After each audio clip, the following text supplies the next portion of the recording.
video is going to talk about books with bleeds because we've had a couple of questions that I've received about bleeds, and there are a couple of things that we need to think about when we're setting up our file.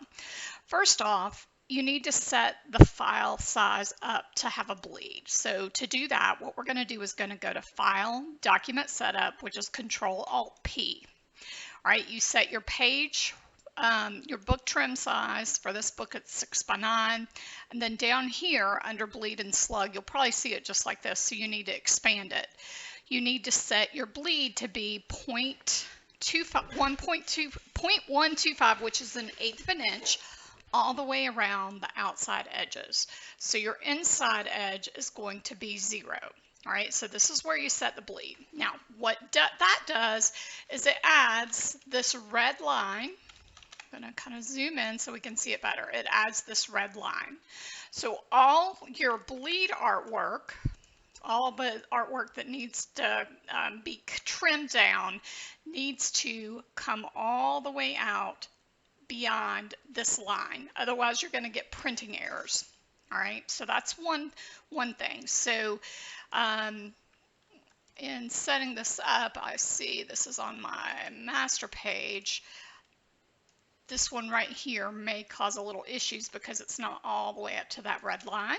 So I'm just going to bring it up to that red line so it's there. All right.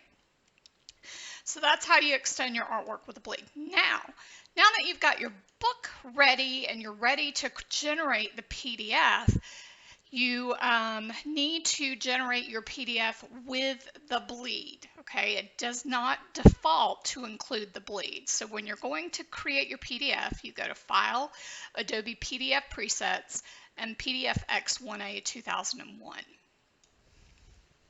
All right, and so you'll save it.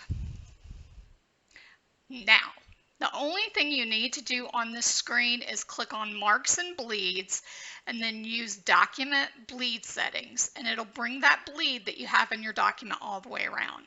This does not default to this, so if you have a book that's going to be a bleed, you definitely need to select this. Then what you can do is you can say PDF, you can save this preset, okay, and then export it. And the next time you go in to InDesign and you need to export another PDF with a bleed, you can just go down here to your PDF exports and use that PDF preset that you saved that has the with bleed. This will save you a little bit of time, and then it'll help you think about, oh, does this book include a bleed or not? Now, something that your client will need to do if they have a book with a bleed